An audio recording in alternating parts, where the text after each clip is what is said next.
अस्सलाम वालेकुम स्टूडेंट्स, हमारा आज का जो नया चैप्टर स्टार्ट हुआ है उस चैप्टर का नाम है एवोल्यूशन और चैप्टर नंबर ये 24 है।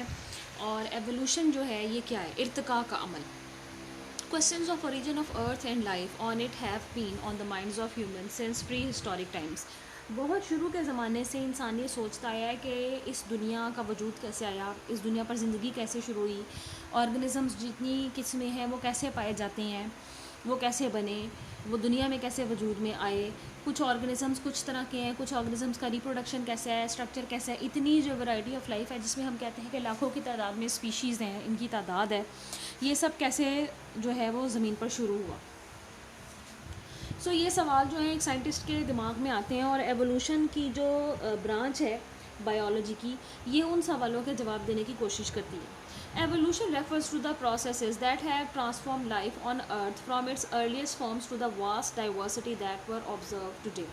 तो एवोल्यूशन इर्तिका का वो अमल है जिसमें ज़िंदगी ट्रांसफॉर्म हुई है, चेंज हुई है ज़मीन के ऊपर। अपनी इब्तदाई जिस शक्ल में ये शुरू हुई थी उससे लेकर आज की जितनी भी वैरायटी ऑफ लाइफ है, जितनी भी किस्मों के जानदार हैं, उसकी शक्ल में ये आज मौजूद है। Evolutionary change is based mainly on the interactions between population of organism and their environments. तो एवोल्यूशनरी चेंजेस जितने भी आए उसमें मुख्तलिफ़ तरह की जो पॉपुलेशन ज़मीन पर ऑर्गेनिज़म्स की पैदा होती चली गई और उनके माहौल के दरमियान में जो अवामिल थे शामिल, जो असरात थे शामिल, और इन सब के इकट्ठे होने से पैदा होने के बाद तो ये सब जो तब्दीलियाँ हैं वो इसके अंदर आती गई। Whenever we say or hear the word evolution, name of Darwin comes in our mind immediately। हमने पहले भी पढ़ा है कि डार्विन और लामार्क दो बड़े अहम साइंटिस्ट थे जिन्होंने एवोल्यूशन के अमल के ऊपर अपनी अपनी थ्योरीज पेश की, और उसमें डार्विन का जो नाम है हम वो कमो बेश कहीं ना कहीं सुनते रहते हैं और हमने 9th-10th में भी उनका तस्करा पढ़ा। In fact, that he was the first person who argued from evidence that species were not specially created in their present forms, rather they have evolved from ancestral species। तो डार्विन वो पहले शख्स थे कि जिन्होंने ये बात कही थी कि जितने भी ऑर्गेनिज़म्स हैं, जितनी भी दुनिया में ऑर्गेनिज़म्स की किस्में हैं, स्पीशीज़ हैं, वो इस शक्ल में पैदा नहीं हुई बल्कि वो आहिस्ता आहिस्ता इर्तिका के अमल से गुजर कर मौजूदा जो फॉर्म्स हैं उसमें चेंज हुई हैं। He also proposed a mechanism for evolution which he termed natural selection. तो उन्होंने एक अमल भी बताया कि इसके मुताबिक जो ज़िंदगी है उसने इर्तिका के अमल से गुजर कर तब्दीली उसमें आती गई, चेंजेस आते गए, और इस अमल का नाम उन्होंने मैकेनिज़्म ऑफ एवोल्यूशन जो है उसका नाम नेचुरल सिलेक्शन रखा, कुदरत का चुनाव। So concept of evolution versus special creation. अब ये दो कॉन्सेप्ट्स हैं और हमने बारी बारी इन दोनों का मवाजना करके दोनों को डिटेल में देखना है कि ये क्या है। In a bid to explain the cause of diversity of life and interrelationships among living organisms, two schools of thoughts emerged in the earlier 19th century। 19वीं सदी के शुरू में दो स्कूल ऑफ थॉट यानी दो ख्यालात का मजमूए जो थे वो सामने आए।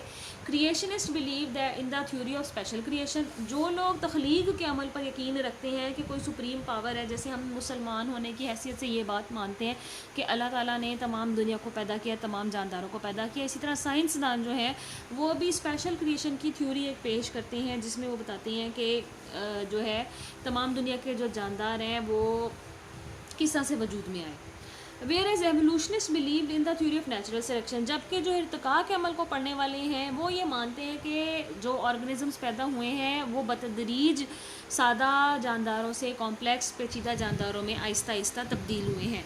तो क्रिएशनिस्ट वो हैं जो थ्योरी ऑफ स्पेशल क्रिएशन पर बिलीव करते हैं, और एवोल्यूशनिस्ट वो हैं जो theory of evolution, concept of evolution और कुदरत का इसमें अमल दखल भी है उस पर बिलीव करते हैं। Among the scientist who believe in divine creation was Carolus Linnaeus. मिसाल के तौर पर कैरोलस लीनियस जिनका ताल्लुक जो है वो आपको पता है कि इटली से था। इनकी तारीख़ पैदाइश जो है और तारीख़ वफ़ात सन की शक्ल में दी हुई है, 1707 से 1778। ये जो है ये भी बिलीव करते थे कि कोई डिवाइन क्रिएशन यानी एक सुप्रीम पावर है जिसने तमाम दुनिया को और जानदारों को पैदा किया है। So the idea that organism might evolve through time with one type of organism giving rise to another type of organism is ancient one existing from the days of Aristotle। तो अरस्तु के ज़माने से ये एक कॉन्सेप्ट जो है वो चला आ रहा है कि सादा तरीन जानदार दुनिया में पहले वजूद में आए और उनसे एक किस्म से दूसरी किस्म बनती चली गई। Aristotle recognize that organisms range from relatively simple to very complex structure. Aristotle ने इस बात को देखा कि जानदार सादा तरीन से पेचीदा तरीन किस्मों की तरफ जाते हैं। However the present day concept of evolution is based on known history. लेकिन आज क्योंकि हमारे पास लेटेस्ट टेक्निक्स हैं, इर्तिका के अमल के ऊपर हमारी तहकीकात हैं, हमारे पास फॉसिल्स हैं, इन सब को पढ़कर हम जो है वो मानते हैं कि हिस्ट्री जो तारीख़ है उसमें इर्तिका का अमल जो है उसका नज़रिया बड़ा अहमियत का हामिल है। अब हम देखते हैं कुछ मखसूस साइंटिस्ट के काम के बारे में और उनकी जो अचीवमेंट्स हैं उनके बारे में जानते हैं और देखते हैं कि उन्होंने कॉन्सेप्ट ऑफ एवोल्यूशन के बारे में, क्रिएशन ऑफ यूनिवर्स और क्रिएशन ऑफ जो ऑर्गेनिजम्स हैं उनके बारे में अपने क्या क्या नज़रियात और उनके जो काम है वो पेश किए। मिसाल के तौर पर लीनियस का तो आपको पता है कि इन्होंने ऑर्डर दिया डाइवर्सिटी ऑफ लाइफ का, इन्होंने बाइनोमियल नोमेनक्लेचर दिया और इनका लाइफ स्पैन भी लिखा हुआ। 1707 में इनकी पैदाइश हुई और 1778 में वफ़ात। लामार्क 1744 में इनकी पैदाइश हुई और 1829 में वफ़ात हुई। इन्होंने थ्योरी ऑफ एवोल्यूशन दी जिसको इनके नाम पर लामार्किज्म भी कहते हैं और इसको हमने आगे भी पढ़ना है। मोल्थस 1766 से 1834 इनका लाइफ स्पैन है। इन्होंने आबादी के जो बढ़ोतरी है और जो उसमें इजाफा है उसके ऊपर कैलकुलेशंस के हिसाब से और नज़रियात पेश करके एक प्रिंसिपल बनाया जिसे प्रिंसिपल ऑफ पॉपुलेशन कहते हैं। और ये किस्म का मजमून था जो मैथमेटिकल वे में एक्सप्लेन करता था कि आबादी किस तरह से बढ़ती है और इसमें क्या अवामिल शामिल होते हैं। क्यूवियर 1769 से 1832 जो है इनका लाइफ स्पैन है और इन्होंने पैलियोंटोलॉजी के ऊपर और अर्थ की हिस्ट्री के ऊपर कैटास्ट्रॉफिज्म जो पास्ट में तबाही पैदा करने वाले अवामिल हुए जिसकी वजह से ज़मीन में कई बार तब्दीलियां पेश आईं और उनके नतीजे में आज जो दुनिया की हालत हमारे सामने मौजूद है वो पैदा हुई उसके बारे में एक्सप्लेन किया। Lyell 1797 to 1875 publish principles of geology. ये माहिर अर्जियात में से एक थे। अर्जियात कहते हैं उन साइंटिस्ट को जो अर्जियात यानी जो ज़मीन की साख्त, इसकी अंदरूनी स्ट्रक्चर और बैरूनी स्ट्रक्चर दोनों के बारे में जियोलॉजी में पढ़ते हैं जो कि साइंस की ही एक ब्रांच है। डार्विन जैसे कि हमने पहले भी बताया 1809 में इनकी तारीख़ पैदाइश और 1882 इनकी वफ़ात। इन्होंने HMS बीगल नाम का एक बहरी जहाज़ था जिसके ऊपर वॉयज सफ़र किया। दुनिया के बहुत सारे इर्द गिर्द उस ज़माने में बहरी जहाज़ों पर सफ़र जो है वो ज़्यादा होता था। अब एरोप्लेन जो है उनका इस्तेमाल होता है। बहरहाल इन्होंने कई बरआज़मों के ऊपर सफ़र के दौरान जो है वो तहकीकात का अमल जारी रखा।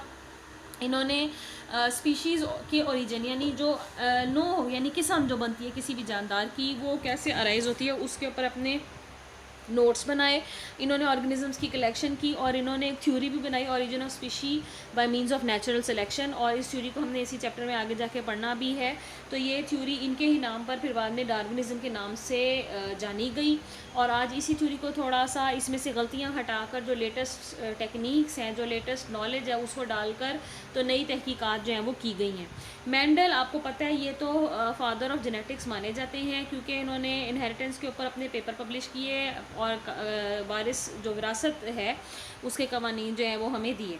और वेलिस ये 1823 से 1913 के दरमियान इनकी तारीख़ पैदाइश और वफ़ात है और इन्होंने अपनी एक थ्योरी भी पेश की थी जो बहुत हद तक जिसके कुछ पॉइंट जो थे वो डार्विन से मिलते भी थे। दोनों साइंटिस्ट भी एक दूसरे को जानते थे और एक दूसरे से इंडिपेंडेंट होकर काम कर रहे थे। तो ये भी बड़ी अहमियत की हामिल है इनकी थ्योरी। तो अब हमने बारी बारी बात करनी है ऑर्गेनिजम्स की। हम जानते हैं कि हमने ऑर्गेनिजम्स को 18वीं सदी में कैरोलस लीनियस के बाद जो है वो क्लासीफाई करना शुरू कर दिया था ताकि हम इनको ग्रुप्स में तकसीम कर सकें क्योंकि लाखों की तादाद में जो ऑर्गेनिजम्स हैं इनकी किस्में मौजूद हैं और पौधों का भी यही हाल है। इसी तरह बैक्टीरिया की भी हज़ारों किस्में हैं, वायरस की भी हज़ारों किस्में हैं।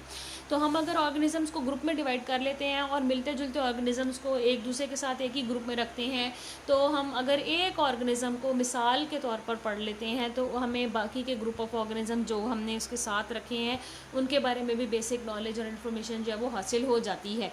तो हम कुछ ऑर्गेनिज़म को स्पीशी, जीनस, फैमिली, फाइलम, सब फाइलम, इसी तरह किंगडम, इन सारी कैटेगरीज़ में हमने डिवाइड किया हुआ है और आज ऑर्गेनिजम्स को क्लासिफाई करने का एक पूरा तरीका जो है वो राइज है लेकिन इसकी बुनियाद जो है वो कैरोलस लीनियस से शुरू हुई थी।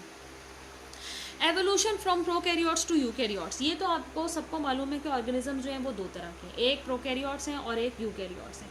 प्रोकैरियोट्स वो हैं जिनके अंदर प्रॉपर मेम्ब्रेन बाउंडेड न्यूक्लियस नहीं है, और यूकैरियोट्स वो हैं जिनके अंदर मेम्ब्रेन बाउंडेड न्यूक्लियस मौजूद है।